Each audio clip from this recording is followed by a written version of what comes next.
우리 옆 사람과 인사 나눕니다. 오늘 또 은혜 받읍시다.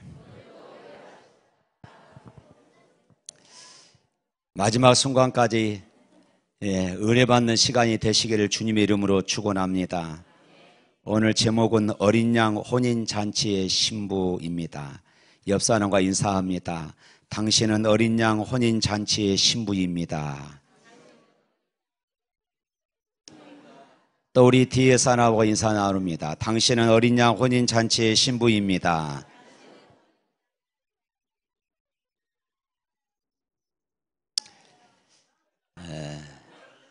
그래, 신부는 여자이지.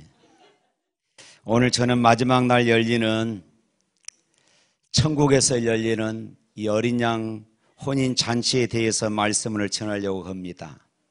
어제도 말씀드렸다시피 사실 제가 오늘 이 마지막 날 말씀을 여러 번 바꾸었습니다.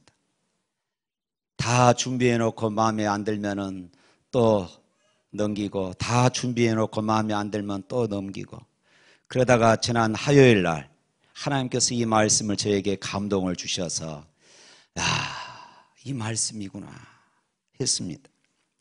마지막 날이 되면은 이 땅과 하늘에서는 완전히 다른 그런 장면이 이제 펼쳐지게 되어집니다.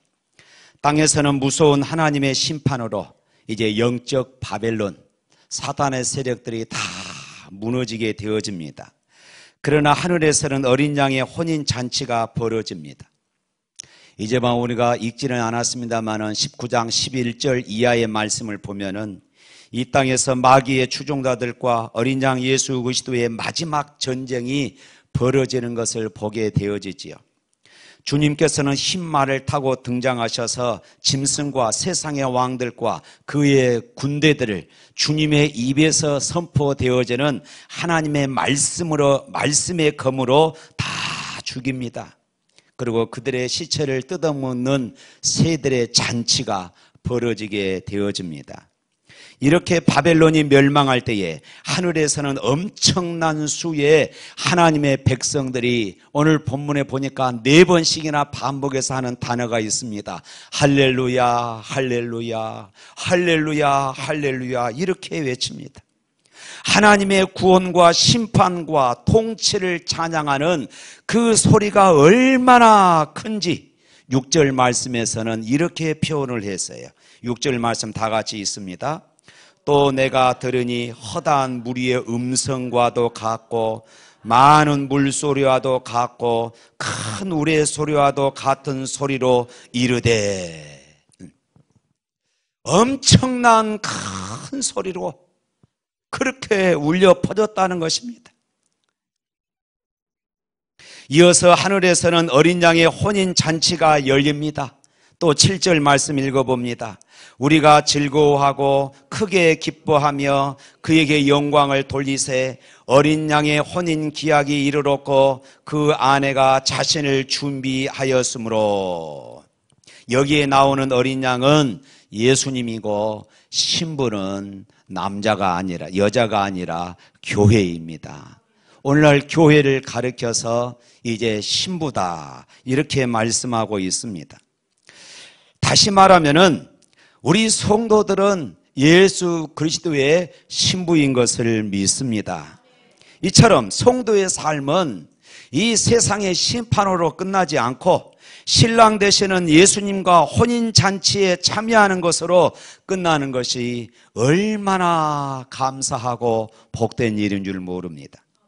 사랑하는 성도 여러분, 우리가 이 세상에서 살다가 죽을 때에 겨우 천국에 들어가는 것으로 끝나는 것이 아닙니다. 예수 그리스도의 신부로 천국에 입성하는 것임을 믿으시기를 축원합니다. 우리의 마지막은 이렇게 상상할 수도 없는 행복, 상상할 수도 없는 복이 우리를 기다리고 있는 것이에요. 그래서 9절에 천사는 이렇게 말하고 있습니다. 9절 말씀 또 읽겠습니다. 천사가 내게 말하기를 기록하라. 어린 양의 혼인잔치에 청함을 받은 자들은 복이 있도다 하고 또 내게 말하되 이것은 하나님의 참되신 말씀이라. 어린 양의 혼인잔치에 초대받은 사람이 복이 있다. 이것을 기록해라 말하고 있습니다. 정말로 복도 이런 복이 없습니다. 그 무엇과도 바꿀 수 없는 지상 최고의 복, 하늘에서 최고의 복인 것입니다. 요한은 자신과 성도들이 신부로 참여하는 어린 양의 혼인잔치를 보고 너무나도 놀라 그 말을 전해준 천사 앞에서 엎드려 경배를 하려고 했습니다. 그때 천사가 다급히 요한을 저지하면서 이렇게 말하지요. 10절 말씀 읽겠습니다. 내가 그 발 앞에 엎드려 경배하려 하니 그가 나에게 말하기를 나는 너와 및 예수의 증언을 받은 내 형제들과 같이 된 종이니 삼가 그리하지 말고 오직 하나님께 경배하라. 예수의 증언은 예수의 영이라 하시니라. 아멘. 요한이 정신이 혼미해져서 경배해야 할 대상을 혼돈할 정도로 어린 양의 혼인잔치는 이처럼 놀라운 광경이 되었다는 것이에요. 그러나 안타까운 것은 이런 신부의 기쁨을 가지지 못하는 성도들이 많다는 것입니다. 여러분은 정말로 예수님의 신부이십니까? 아멘 소리가 적어요. 여러분은 정말로 예수님의 신부입니까? 그런데요, 이 사실을 생각도 않고 살아가는 사람들이, 성도들이 많습니다. 들어본 적은 있는데요, 이렇게 말한 사람도 많습니다. 이런 신부가 신부이겠습니까? 약혼을 하고 이제 결혼식을 앞두고 있는 예비 신부에게 이렇게 묻습니다.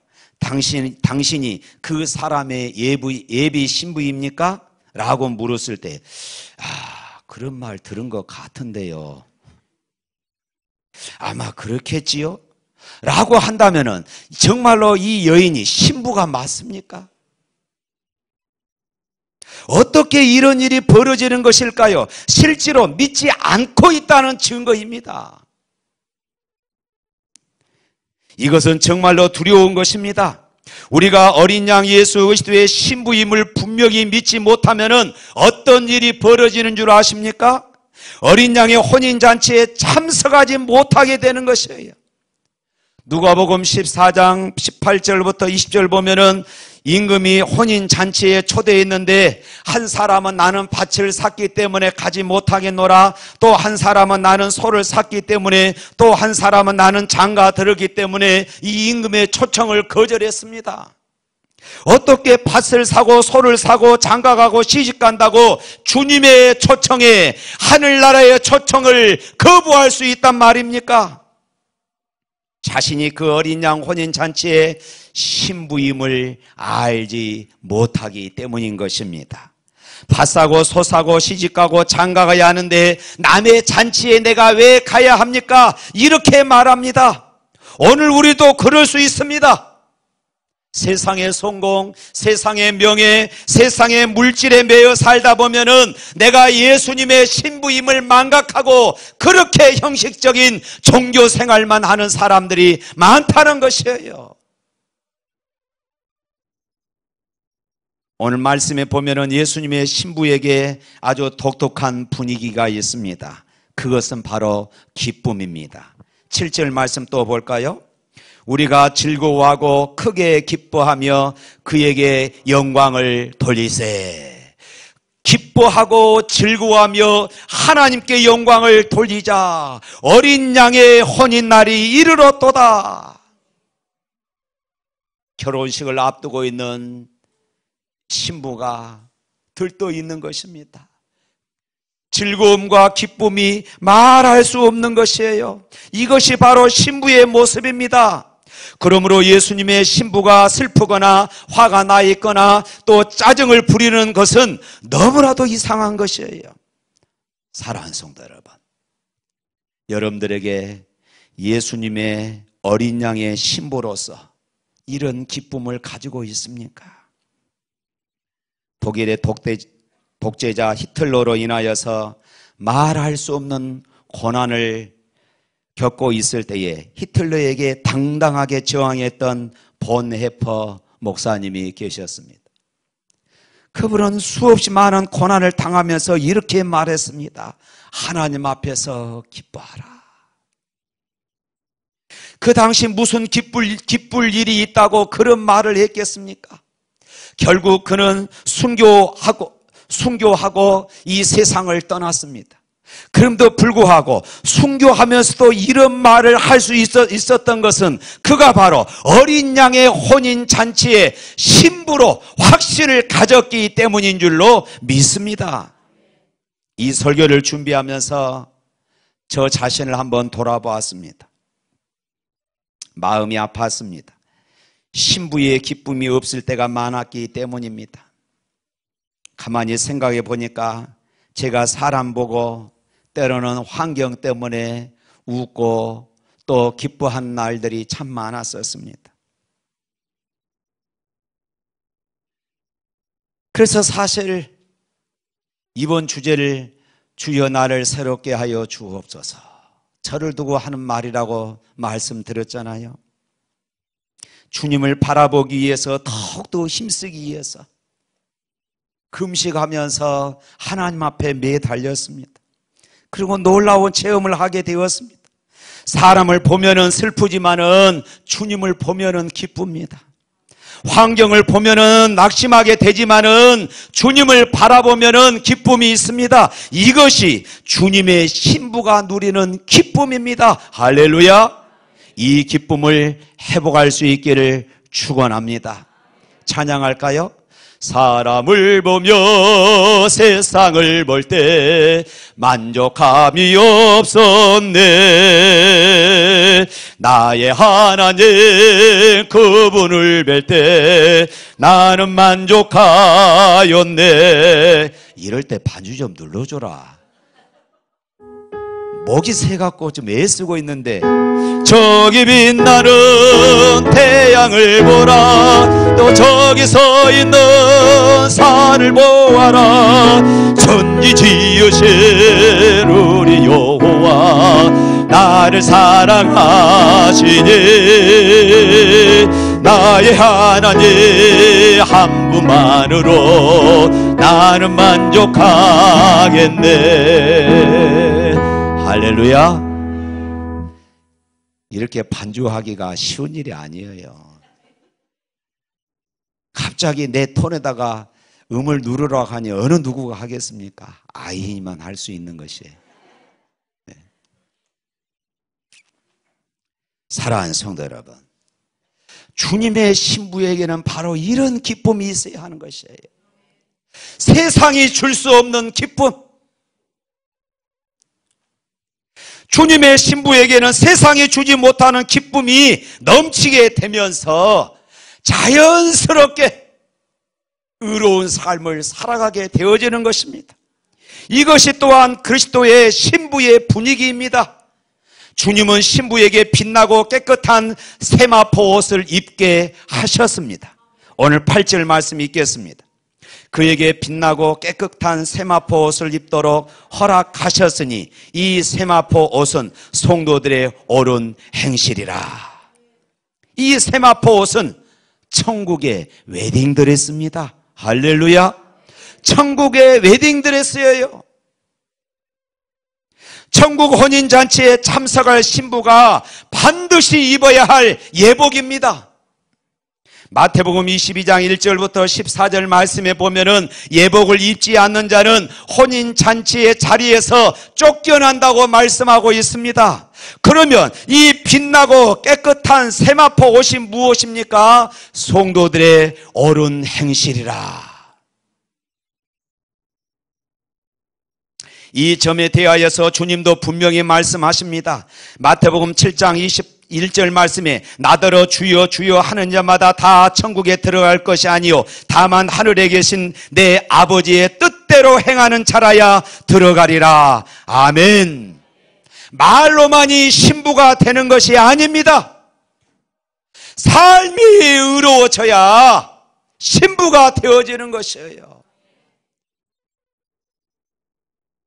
그런데 의롭게 살지 못하는 그리스도인들이 많습니다. 세상과 타협하는 성도들이 많이 있습니다. 여전히 세상의 성공에, 여전히 세상의 물질에 매여 사는 사람들이 많습니다. 어떻게 주님의 신부가 이런 삶을 살아갈 수 있겠습니까? 어떻게 주님의 신부가 증오와 악의를 마음에 품은 채 살아갈 수 있겠습니까? 어떻게 주님의 신부가 다른 사람을 사랑하지 못하고 용서하지 못하는 이런 삶을 살아갈 수 있겠습니까? 어떻게 주님의 신부라는 사람들이 고통받는 자들을 향해서 자비와 긍휼을 베풀지 못하고 그렇게 살아갈 수 있겠습니까? 어떻게 주님의 신부가 세상 것들을 살아가며 세상 것들과 타협하는 이런 삶을 살아갈 수 있겠습니까? 사랑하는 성도 여러분, 하나님은 질투하는 하나님이라고 말씀하고 있습니다. 질투한다 했습니다. 왜 이처럼 하나님은 부담스럽게 말씀하시는 걸까요? 우리를 여전히 당신의 신부로 여기기 때문인 것을 믿으시기를 축원합니다. 우리가 주님의 신부가 아니라면은 이런 말씀하실 필요가 없어요. 내 자녀들이 잘못된 길로 가고 있는 그 모습을 보는 부모가 어느 부모가 가만히 두고 보겠습니까? 내 자녀인데. 그러므로 부담스러운 말씀조차도 오늘 저와 여러분들에게 은혜가 된 줄로 믿으시기를 바랍니다. 할렐루야. 사랑하는 성도 여러분, 자신이 주님의 신부임을 믿어야 신부답게 살아가는 것이에요. 약혼한 사람은 다른 남자를 만나 교제하지 않습니다. 그러나 약혼하지 않는 여인은 다른 사람들을, 다른 남자들을 만나고 교제하는 것은 이상한 일이 아닌 것입니다. 이처럼 예수님의 신부인 줄 믿는 것과 믿지 않는 것의 삶이 완전히 다르다는 것입니다. 우리나라 일제 강점기에 한국 교회는 일본 천황에게 경배하는 이런 무서운 압박을 받았습니다. 일명 신사참배였습니다. 그때 일본 천황에게 절하지 않았던 주길천 목사님은 당시의 교회 지도자들로부터 많은 비난을 받았어요. 주기철 목사, 당신만 생각하지 말어. 당신 때문에 한국 교회가 다 죽어. 사람이 지혜롭게 해야지 마음만 안 그러면 될 거 아니야. 그냥 고개 한번 숙이면 돼. 잘난 척 하지 말고 고개 숙이라고. 당신만 믿음이 있어. 나도 믿음이 있다고. 주기철, 당신 교만한 사람이야. 고개 숙인다고 마음도 숙이나? 어쩔 수 없으니까 그러지. 사랑하는 성도 여러분, 마음만 아니면 되잖아. 그냥 고개만 숙이면 되잖아. 사단은 끊임없이 이렇게 우리를 유혹합니다. 끊임없이 우리를 이렇게 유혹해요. 여기서 주님의 신부와 신부가 아닌 사람이 결정이 나는 것이에요.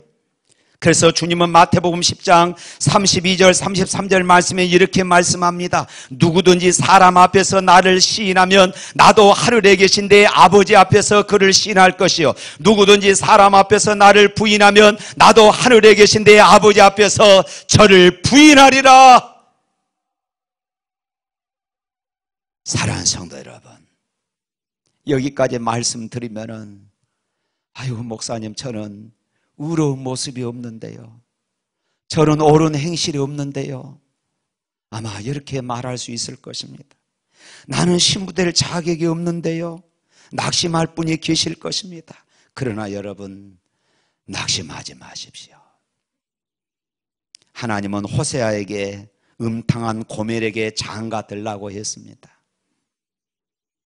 그가 다시 도망갔을 때에 돈을 주고 다시 사오라고 했습니다.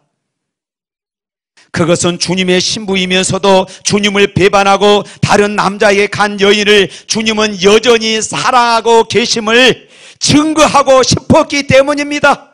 믿어지지 않는 은혜입니다. 얼마나 놀라운 말씀입니까? 그러나 여러분, 이 말씀이 우리가 신부답지 않게 살아도 된다고 허락하신 것은 아니라는 것을 또 기억하시기를 바랍니다. 신랑 되신 주님이 우리 안에 오셔서 우리를 신부로 세워 가실 것이라 말씀을 하셨습니다.